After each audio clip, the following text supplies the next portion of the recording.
Guys, ये है question एक क्वाड्रेटिक इक्वेशन चैप्टर से 11th, मतलब of course I guess bro.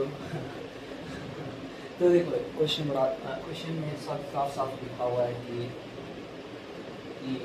इस जो क्वाड्रेटिक इक्वेशन लंबी सी क्वाड्रेटिक इक्वेशन दिख रही है आपको, जिसमें दो वेरिएबल्स दिख रहे हैं, भद्दी सी क्वाड्रेटिक इक्वेशन जिसको सॉल्व भी नहीं कर सकते हम लोग, उसकी वैल्यूज भी बता सकते। उस क्वाड्रेटिक इक्वेशन की जो रूट्स हैं वो इंटीजर्स, उसने बताया है कि इस क्वाड्रेटिक इक्वेशन की जो रूट्स हैं वो इंटीजर हुए, तो वैल्यू ऑफ ए क्या हो, मतलब आप समझ रहे हो कि क्या कहना चाहता है कि हम लोग इस क्वाड्रेटिक इक्वेशन में जो ए वेरिएबल है इसकी जगह ऐसा क्या पुट कर दें, इसकी जगह ऐसा क्या पुट कर दें जिसकी वजह से इस क्वाड्रेटिक इक्वेशन की जो रूट्स हैं वो इंटीजर्स आ जाए, ना कोई रियल नंबर बेसिकली, ना कोई वो आए कोई फ्रैक्शन में आए, ना बेसिकली कोई इरेशनल नंबर आए, ना इमेजिनरी नंबर्स आए, ओनली इंटीजर्स आए।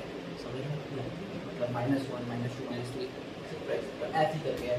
तो ये है अपना क्वेश्चन। तो अब यहाँ से आप समझ सकते हो कि सबसे पहले ये रूट्स की जब बात की जाती है कि रूट्स ऐसे होने चाहिए, क्वेश्चन में जब रूट्स की बात की जाती है कि रूट्स ऐसे होने चाहिए, तो हमारे दिमाग में अपना प्यारा सा डिस्क्रिमिनेंट आता है, अपना प्यारा सा डी, जो कि b² - 4 इसी के इक्वल होता है। बट अफसोस इस क्वेश्चन में डी कुछ नहीं कर सकते, इस क्वेश्चन में दिमाग लगाना पड़ेगा, क्योंकि फिर क्या ही फर्क रह जाता है 11th और 10th में। तो इस क्वेश्चन में दिमाग लगाना पड़ेगा। क्या कर सकते हैं हम लोग, और अपना आराम से टाइम लो, वीडियो पॉज करो और सोचो कि हम लोग क्या करोगे इस सिचुएशन में। तो अब हम लोग इस क्वेश्चन को बनाते हैं। हाँ, मैं सच बोल रहा हूँ, मेरे से भी ये क्वेश्चन पहली बार में नहीं होता, और जब मैंने इसका सोल्यूशन देखा काफ़ी मज़ा आया मुझे। अगर मैथ्स पसंद है तुम्हें तो बड़ा मज़ा आएगा इस सोल्यूशन देख के। देखो, हम लोग अभी ये जानते हैं, हमको ये पता है कि अगर लोग अल्फा प्लस बीटा करें तो ये a प्लस 1 के इक्वल होगा, और अल्फा इंटू बीटा करते हैं तो ये a माइनस 3 के इक्वल होगा। Okay, got it. अब बेसिकली अल्फा और बीटा पे एक बाउंडेशन है, ये दोनों इंटीजर्स ही हो सकती हैं। क्या बोला है, रूट से इंटीजर है, तो अल्फा बीटा जो होंगी वो इंटीजर्स होंगी। याद रखना, बड़ा काम आएगा ये चीज़। ओके, वैल्यू देखो, इस बात है कि हमारे पास दो इक्वेशन है, दो इक्वेशन नहीं है एक्चुअली, हमारे पास दो इक्वेशन है और तीन वेरिएबल्स हैं, ए भी है, ठीक ए। क्यों अच्छा नहीं होगा कि मैं अल्फा प्लस बीटा में माइनस अल्फा बीटा सब्ट्रैक्ट कर दूँ, इसमें से मुझे सीधा 4 आ जाए, ताकि हमारे पास एक इक्वेशन हो और दो वेरिएबल्स हों और मामला और ख़राब हो गया। क्योंकि अब देखो तुम लोग, अगर हम लोग को कुछ कहीं पहुँचना है, हम लोग को कोई वैल्यू चाहिए, तो हमारे पास पर्याप्त मात्रा में क्या होना चाहिए, हमारे पास पर्याप्त मात्रा में इक्वेशन होनी चाहिए सॉल्व करने लायक। और इक्वेशन यहाँ बनती हुई दिख नहीं रही है, देखो हमारे पास दो इक्वेशन है जिससे कुछ नहीं होने वाला है, क्योंकि ये तो यहाँ दो इक्वेशन 3 वेरिएबल है, ठीक, और यहाँ तो एक इक्वेशन और 2 वेरिएबल है। तो तुम लोग सोच रहे हो ये पागल हो गया है लगता है, इसने ऐसा क्यों नहीं किया, लेकिन इसका पीछे बहुत अच्छा रीज़न है, बहुत अच्छी रीजनिंग है, सुनोगे तो बड़ा मज़ा आएगा। यहाँ पे तुम भूल रहे हो alpha plus beta minus alpha beta जो है इक्वल टू 4 है, और साथ में एक चीज़ लिखी हुई है जनाब, ये जो है अल्फा बीटा जो है वो इंटीजर है। समझ रहे हो मैं क्या बोल रहा हूँ, इंटीजर है। इसका तुम क्या बोलते हो, क्या करूँ यार, मैं इंटीजर है तो क्या मतलब, क्या ही हो गया अगर इंटीजर है तो अच्छी बात है, इंटीजर है नहीं मैं तुम्हें समझाता हूँ कि तुम क्या कर सकते हो, प्रोसीड करो। मान लो इस क्वेश्चन को भी भूल जाओ, इस क्वेश्चन को भूल, मैं थोड़ा तुम्हारा वो कर रहा हूँ कि इस क्वेश्चन ऐसे क्वेश्चन पे आगे ना अटको।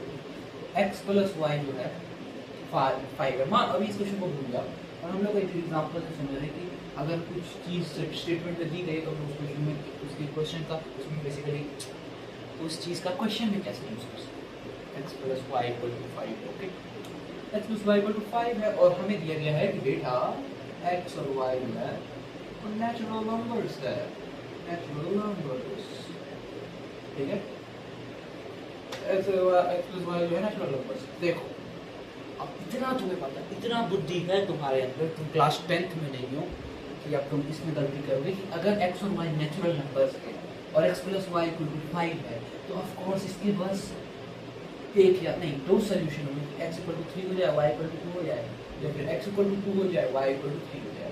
एक ही बात है, लेकिन हाँ दो ही सोल्यूशन में मेजर नहीं है, x इक्वल टू y हो जाए 3। तुमने देखो तो यहाँ पे देखो, ध्यान से देखो बेटा, एक ही इक्वेशन दी गई थी क्वेश्चन में, एक ही इक्वेशन और एक स्टेटमेंट दिया गया था, तो हम लोगों ने एक ही इक्वेशन से क्वेश्चन सॉल्व कर लिया और इसके कहाँ इनफाइनाइट सॉल्यूशंस आ रहे थे। कहाँ तुम्हारे मन में जब लड्डू फूटा होगा कि हाँ x और y जो है 5 है तो इसके इनफाइनाइट सॉल्यूशन हो सकते हैं, बिल्कुल हो सकते हैं, बिल्कुल हो सकते हैं, मना नहीं कर रहा हूँ, अगर ये अकेला लिख रहा है तो इसके इनफाइनाइट सॉल्यूशन ही होंगे, समझ रहे हो। लेकिन अगर इसके साथ ये लिखा हुआ है x और y बेटा नेचुरल नंबर, तब नहीं होंगे इनफाइनाइट सॉल्यूशन, तब अगर इनफाइनाइट मार दिया तो मास्टर तुम्हारी मार लेगा।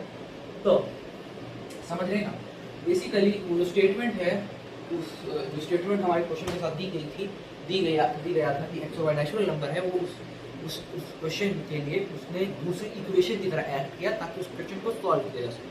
हर बार मैं ये नहीं बोल रहा हूँ कि अगर कोई स्टेटमेंट दी गई है तो ज़रूरी नहीं है कि हमेशा फाइनाइट सोल्यूशन मिलना, इस केस में भी यही होगा कि इसके कुछ सोल्यूशंस आएंगे और इनफाइनाइट नहीं होंगे इसके सोल्यूशंस। तो अब हम लोग सोच रहे हो ठीक है, मतलब हम लोग को गैस करना होगा कि अल्फा बीटा क्या है, गैस करना होगा यार, एग्जाम में थोड़ी गैस करोगे, यहाँ ये बहुत गंदी सी इक्वेशन है, तो चलो x प्लस y था तो तुम लोग को पता चल गया यहाँ वहाँ 5 होगा, लेकिन ये तो गंदी सी इक्वेशन है, तो प्लस भी हो रहा है माइनस भी हो रहा है, तुम लोग एग्जाम में करोगे तुम्हारी गांड बन जाएगी। तो इन सिंपल सेंस दिमाग यहाँ पर लगाना पड़ेगा। तो अब अगर हम लोग ध्यान से देखें तो हम लोग उसको फैक्टराइज कर सकते हैं, ट्रस्ट में हम लोग कर सकते हैं अपना तरीकों को। इसको इसको इसको बेसिकली यहाँ दोनों साइड LHS और RHS में -1 करो, okay, alpha plus minus alpha plus -1 equals 3 -1 किया, ठीक है। अब थोड़ा फैक्टराइज करने की कोशिश करो, alpha plus alpha beta alpha plus minus alpha beta और plus beta minus alpha equal to 1 minus beta minus 1 equal to 1 minus,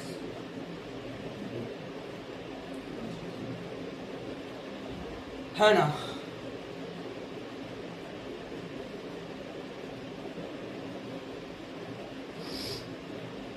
-1 plus beta minus 1 plus beta alpha minus 1 हो जाएगा 1 माइनस बीटा इक्वल 0 लिख रहा हूँ, पागल तो नहीं हो गया मैं तुम लोग की तरह, सॉरी 3 और ये भी 3। देखो ये आ रहा है हम लोग के पास, तो अब देखो ध्यान से सोचो तुम लोग, तो अब ये चीज़ें प्रोडक्ट में दिख रही हैं, हमें प्रोडक्ट में दिख रही है, सब प्रोडक्ट, ठीक है, प्रोडक्ट में दिख रही है और यहाँ 3 है। और अब मैं तुम्हारी बुद्धि में फिर से बात भर दूँगी, अल्फा बीटा इंटीजर्स हैं, तो अल्फा में अगर तुम 1 माइनस करते हो तो भी कोई इंटीजर आएगा, भले ही निगेटिव आए या फिर पॉजिटिव आए, हम लोग उससे वास्ता नहीं है।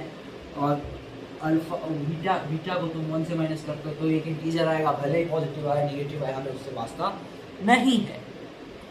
तो बेसिकली ये दोनों इंटीजर्स इक्वल टू 3 हो रहे हैं, पॉजिटिव 3, याद रखना। पॉजिटिव 3 तुम लोग कैसे बना सकते हो, 3 into 1 से, और एक -1 into -3 से, है ना। बस इसके वही सॉल्यूशन आएंगे। हालांकि तुम ये लोग ये भी बोलोगे कि हाँ हम लोग 1 into 3 कर सकते हो, हाँ वो वही कर लो। अगर आप लोग एक टेबल बनाओ उसका सॉल्यूशन प्लॉट करना स्टार्ट करो, तो अल्फा -1 और 1 माइनस बीटा जो है, अगर 3 और 1 हो गया और ये 1 और 3 हो गया और ये -1 और -3 हो गया और ये फिर -3 और -1 हो गया, तो या इसके 4 सॉल्यूशंस आएंगे, लेकिन हम लोग यही ले रहे हैं क्योंकि हमारे इक्वेशन के पास प्लस में है और बेसिकली प्रोडक्ट में, समझ रहे हो ना। तुम लोग करके देख लेना, आंसर सही नहीं आएगा तुम लोगों का। तो मैं बोल रहा हूँ कि इसके पास 2 ही सॉल्यूशंस दो जो कि अलग दिख रहे हैं, वो है -3 और -1 और एक है 3। यहाँ से बेसिकली ये होंगी, तो ये तीनों देखो अल्फा, देखो अल्फा की वैल्यू आ गई गाइस।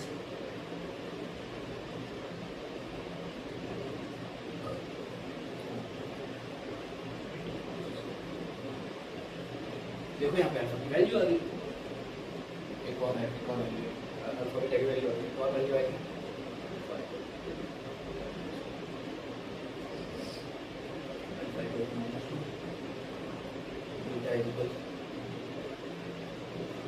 तो रहा है तुम लोगों को।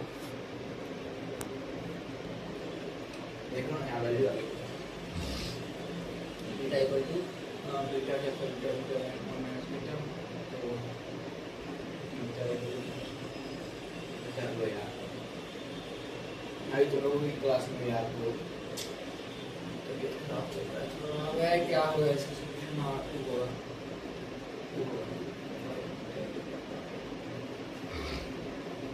आप देखो ध्यान से, अब हम लोगों ने जो कचरा किया है सॉल्व करने के लिए वो मिटाते हैं और अपना सॉल्यूशन करते हैं। बैक टू इक्वेशन हम लोगों ने बहुत पहले बनाई थी, इस पे आगे हम लोग अल्फा और बीटा की वैल्यूज पुट करो, 4 करो पुट और बीटा को 4 पुट करो, a प्लस 1 इक्वल 4 आ गया और ये बेसिकली यहाँ चले जाएगा तो a इक्वल टू 3 आ जाएगा। अल्फा और बीटा ये इक्वेशन यूज करने की जरूरत नहीं पड़ेगी क्योंकि हमारे पास एक इक्वेशन है उसमें 2 वेरिएबल्स होना पड़ा है। वैसे ही एक बार अल्फा और बीटा की वैल्यू माइनस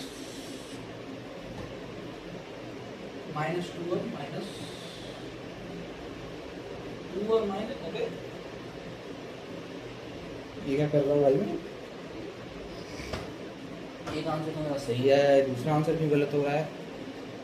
हाँ गाइस क्या किया मैंने ऐसा गलती क्या किया गाइस? गलती क्या किया मैंने? अच्छा क्या गलती की मैंने?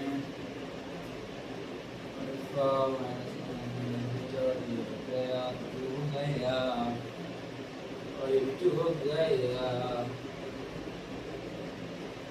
मैंने गलती क्या की है भैया? मैंने गलती क्या की है भैया?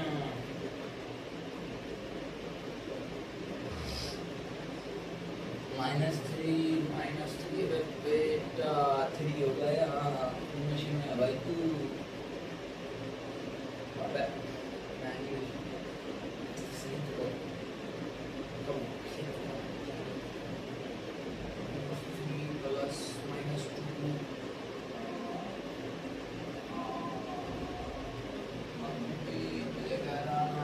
देखो ये इक्वल टू 3 आ गया।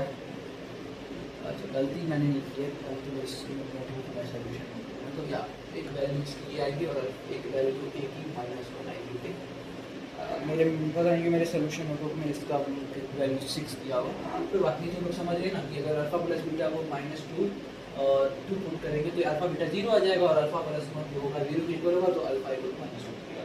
मेरे सोल्यूशन नोटबुक में दिक्कत थी, I am sorry for your convenience. So this was the solution of a question where you had to, solve one equation for variables, for one equation for 2 variables. So yeah, this was a very good question. I liked it, so I made a video on it. I don't know what to expect. मैंने ये video बस इसलिए बनाई थी, मुझे ऐसा नहीं था मुझे कोई लाइक वाइक चाहिए। मैंने ये वीडियो इसलिए बनाई थी क्योंकि मुझे ये क्वेश्चन भूलना नहीं था। ये क्वेश्चन मैंने पहले भी किया हुआ है और मेरे सर ने करवाया था मुझे और अब मैं भूल गया ये कैसे बनता है। तो यार it will be a reminder for me, तो लाइक करना है नहीं करो, गलती से आगे होगे तो आई डोंट नो। अगर तुमने सीखा तो बहुत अच्छी बात है, नहीं सीखा तो यार मत सीखो। I don't care. मैंने ये वीडियो इसलिए बनाई ताकि मुझे याद रहे ये क्वेश्चन, ताकि बेसिकली मैं बाकी मैसअप ना करूँ। ये एक अच्छा क्वेश्चन था और अगर ये क्वेश्चन नहीं भी आता है मेरे एग्जाम में तो मैंने कुछ ना कुछ तो सीखा ही है। आई होप सो तुमने भी कुछ सीखा होगा या फिर क्यों ही देखा ये लास्ट ये वीडियो क्यों देखा तुमने फिर last I mean it's very typical yeah so yeah guys take care of yourselves. अगर तुम लोग गलती से आए हो तो निकल जाओ गलती से। Bye bye.